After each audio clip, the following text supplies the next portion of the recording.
Hi, I'm Jennifer Carter, and thank you for joining me on a podcast for parents, teachers, and administrators. Today's conversation should be a good one, and I'm sure it's something on your mind. So let's get to it. I just want to thank you, Ms. Gail Hawkins, for joining us or joining me. It won't be us until we play it on the actual podcast. Okay. So Could you tell me a little bit about how the store came to be a store? The store came to be a store because years ago, I had developed an interest in design. And I was taking my husband had started taking some classes over at Otis School of Fine Art and Design. He's in medicine, but he wanted another thing that he wanted to explore his passion. And his passion was photography. So he found out there were photography classes in the evening time over at Otis. So I started taking classes. And then he knew that I was always interested in design. And he says, they have a design class. Why don't you take some classes over there? And I was like, oh, that sounds interesting. And then just happened at the same time, I had got an offer to start a store. Okay. And with a friend, getting me and another person together to see about opening a small gift store right there, in Baldwin Hills. So we decided to go. We sat down, we talked, we discussed everything. We decided to do it.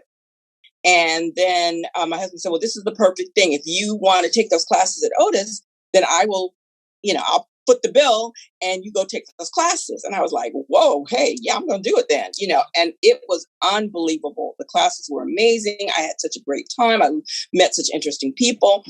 And then, so once I finished it, I was able to get into the whole thing with the store because then I felt more comfortable and that I could go into somebody's house and help them design, a room or a bathroom or something like that, or, bring art into their house. And so it just kind of came into being that way. So that was the start. Wow. How long has the store been there? It first started off was called Arrivals, and it was started around 1999, 2000. Wow. And then things kind of went crazy after we had after 9/11. Okay. And then we couldn't travel as much, and people were really nervous about going back and forth. And so we kind of kept it going. And then my partner and I decided that it was not working out between the two of us. So we ended up, splitting. So I decided, what, I'm not going to give up. I am not going to give up. And so I said, I can do this. I can handle this by myself.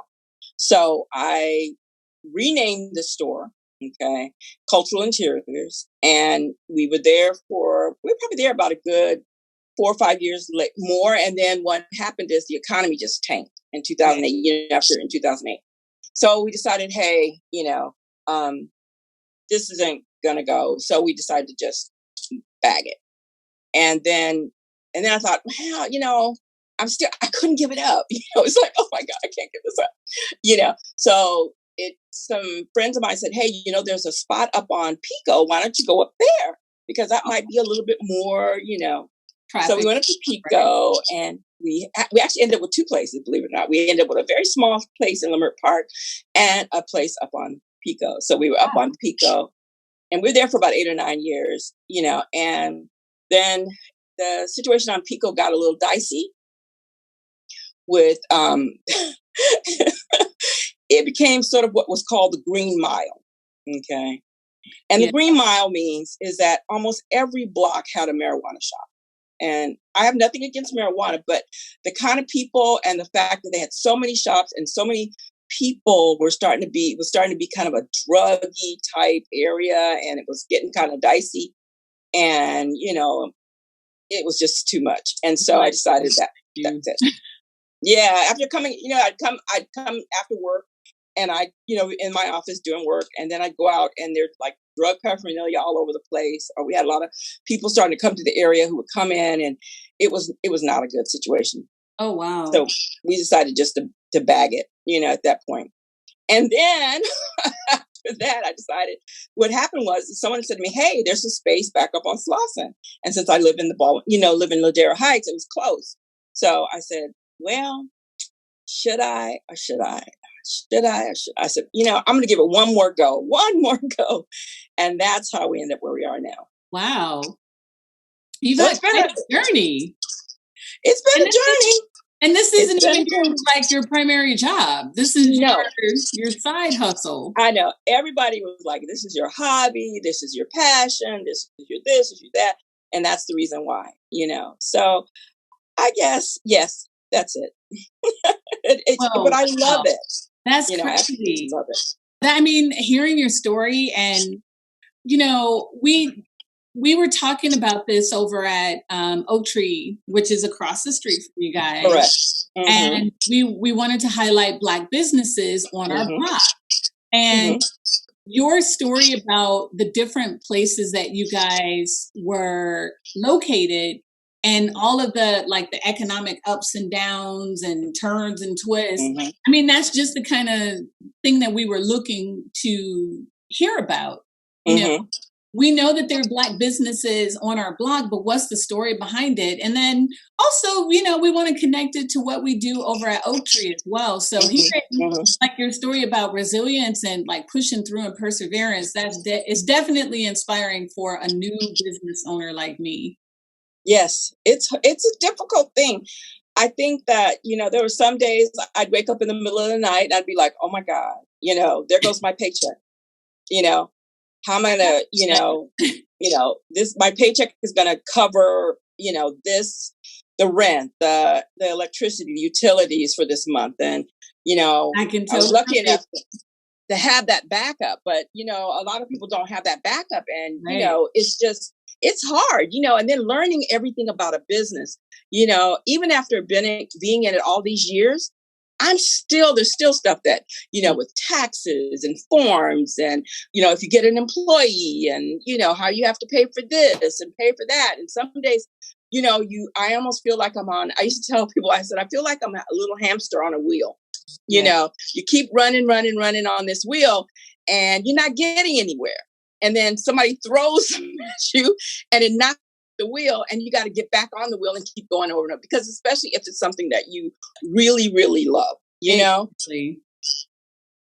Yeah. Well, I definitely can relate that. Actually, I wore my support local boss t-shirt today. Oh, great.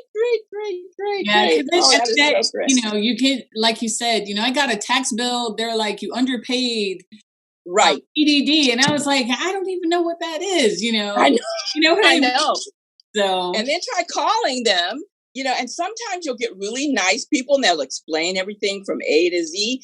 And then other times you'll call and they'll be like, don't you know this? As if you have a PhD in that. Yeah. Right. Yeah. And that's why I think a lot of small businesses is very frustrating. It's great to have the small business development to help, but we need more of that, and we need more support from them. And, just sometimes just the everyday running of things is difficult, Yeah. So that's the part we don't like. But when I was in your store and I was looking at all the beautiful textiles, all the different things that were in the shop, I was like, clearly you have a passion. We looked at the bears that had the different fabric and they had the bows. Oh, yes. Where did those come from? Austin Lewis. She is amazing. She makes these bears that are just so cute. It reminds you of like when you grow up and you have a teddy bear, but she does them in sort of an Afrocentric pattern. They are adorable. Everybody loves those bears. Yeah, they're colors. Yeah, the colors are amazing. And the kids like them because I think the colors fascinate them, and I think that's why we really love those bears. And that's something that I noticed and that I was talking about with Brianne in the store is there's so much color that taking kids into your store is like taking them to a museum. Oh, well, yeah, I know. What are they called? Caboodle? Right.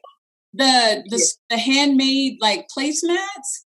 Right. Like the different patterns, the different textures. Right. Where are those from?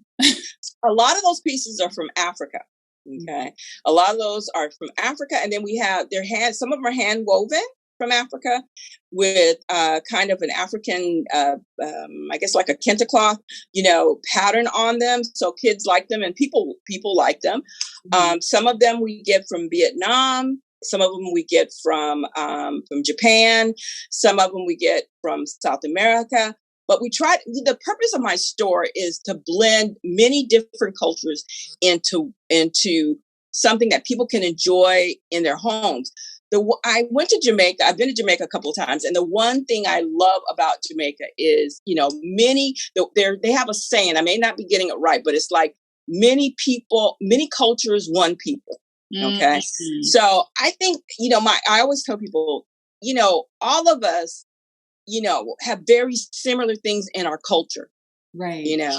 And I mean, if it's anything from food to the way we dress to what we put in our homes. But I think that by bringing different cultures into your home, you really learn about people and what their style of life is like. Anywhere from bringing, a ceramic bowl from Japan, or some of my favorites now that we've gotten in from Mayan women, the grass woven baskets that just came in. They're amazing. And then looking at the difference between those grass woven baskets and the ones from Africa.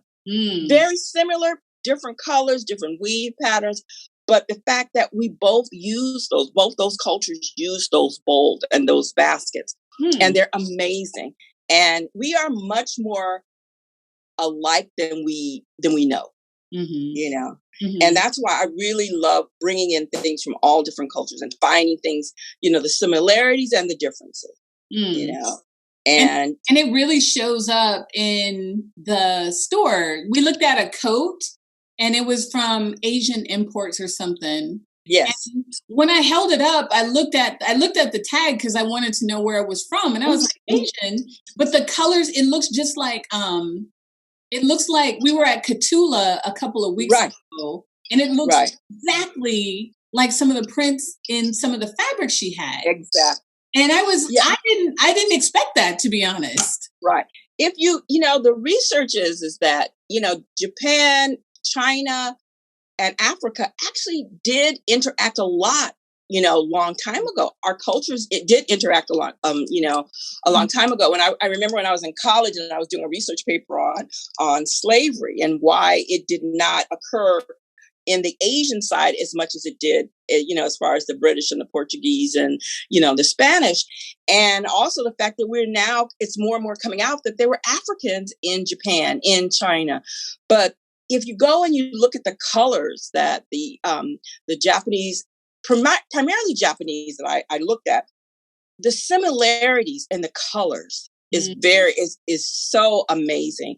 From the kimonos with the different patterns, and now looking at our African prints, and looking at patterns, and also India, the same sort of thing. So, when you see that, you can blend a lot of different things into your home to make it colorful, but from different cultures. And I think that enriches the experience of your family and especially your children, because there's constant questioning.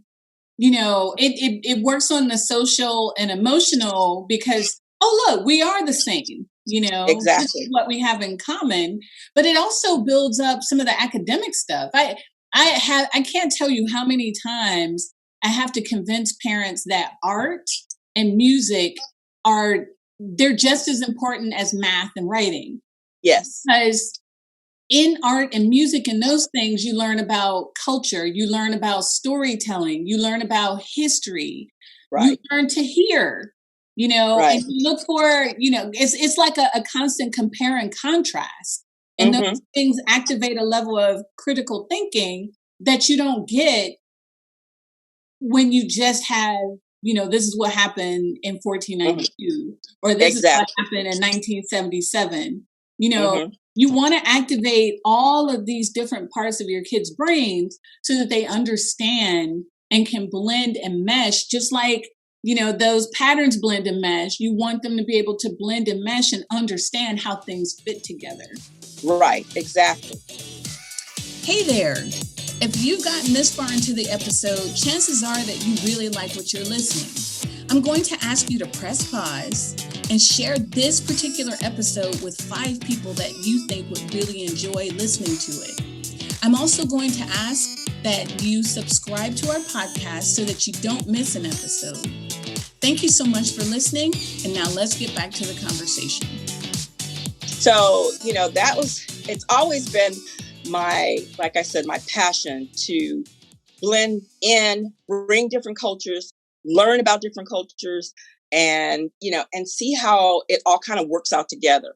Mm-hmm. And especially when it comes to your home, mm-hmm. I just think that we need to learn more about each other's cultures and be appreciative of others' cultures without taking anything away from other people's culture.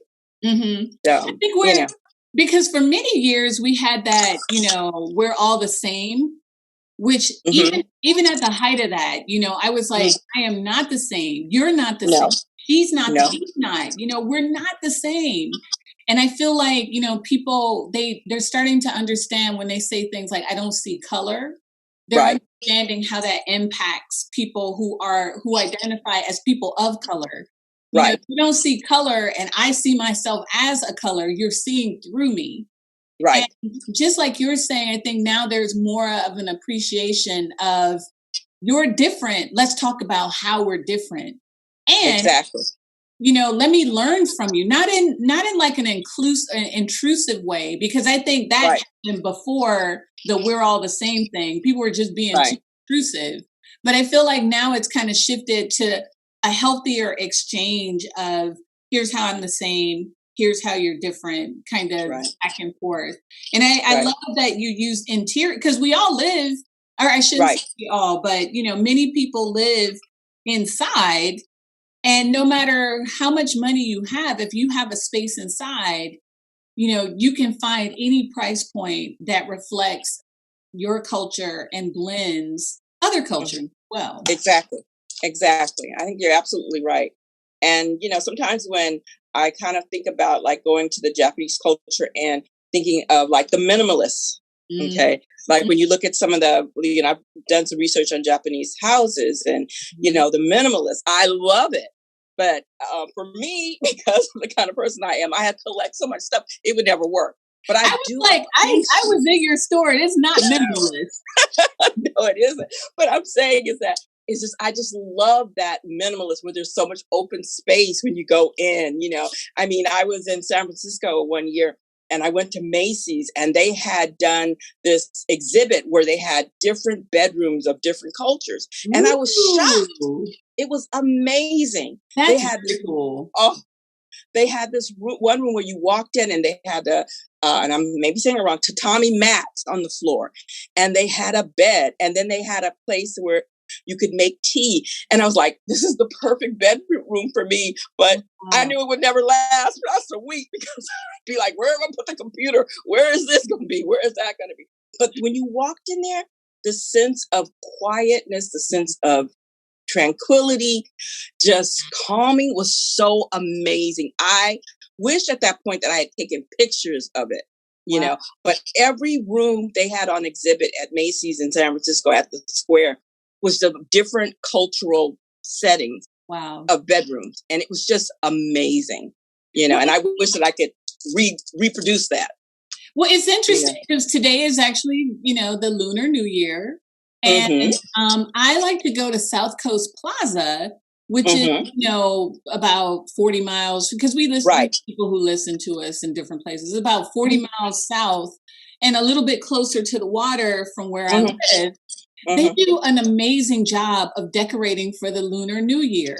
Oh, and nice. There's a large population of Asian Americans and Asian people. Stores are decorated. The mall is decorated. In fact, I might go down this weekend just to look around. To see it. This is the season of the red envelope, so everyone's looking at gifts and stuff. And I know. So it's decorated really nicely, and it's bustling with all these people from all these different parts of Asia. And so you can see like a little bit of Chinese here, a little bit of Vietnamese here, a little bit of Korean. So it's really cool. And the thing is also too is that, with me, I like to try people's food. Me too. Different cultures' food. I mean, I am like, I will try almost, and I have to say almost anything. And the one that, really always gets me is something called Chow Chow. Okay. My parents, my mother, my grandmother used to send that to us when I was growing up as a little girl. She would make it and she'd send it to my mother out down in San Diego. And my grandmother lived in Alabama. Okay. And then as an adult growing up, I remember I went to a Korean restaurant and they had something that looked like Chow Chow. And I think they call it kimchi. And it was a little bit different, but I was like, no. I said, I've eaten this before. This is Chow Chow. And it was just funny, thinking, my God, where did we get this from? How do we overlap like that? I know. How do we overlap like this? And then my husband had a patient that took us to a Persian restaurant. Mm-hmm. And we went this was just recently, and we went into the restaurant and they had they served this dish that looked like collard greens with red beans in it. And I was like, what is this? It was just like amazing that it was very, very similar to what I grew up eating. So, it's just, you just don't know. If you don't stretch your hand out and go out and try different things, to me, it's exciting, to be able to do that, to learn about people's culture and try different things. And be receptive. Because I know people will ask, and then like, well, no, that's not like, what I'm used to. I'm like, that's the purpose. Right. It's like, how do you, and you don't have to like everything. Like, no, you don't. I go to restaurants, like I am a big fan of European desserts. Oh God, I'm not a big fan of like South Asian desserts. Right. That's just preference. It's not my preference, but I've tried them. And I won't discourage other people from eating them, but I know that I like sweetness and creaminess and calories. Well, let me tell you, one of the nurses here at Kaiser, his name is Cholo. He's Filipino, and he and I got into the discussion of ube. Now, ube is this purple. It's almost like a yam, and you can make ice cream. Oh my God! You can make, a cake. You can make. He said, you like ube? I said, yeah, I like ube. I eat pancetta, I eat lumpia, I'm willing to try. And I went to a very expensive restaurant in San Diego. My husband and I went to a conference and we went to this very expensive restaurant in San Diego. And it was so funny because when they came out with it was already prefix menu.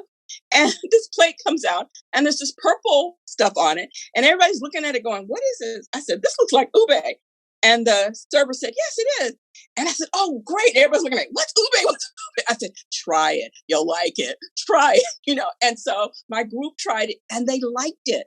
It was so amazing. But I was the only one who knew what it was. And, it was hilarious. But again, if you don't stretch out your hand and try something different, you would have never discovered that this stuff is amazing. This food is amazing. And it's exactly what you said. Just stretching out your hand.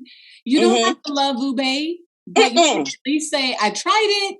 Like I said, it wasn't my preference, but why don't you try it and see what you think of it? It's all about like just that openness. And man, if we all had like some measure of that openness, we would be in a much different place. And I think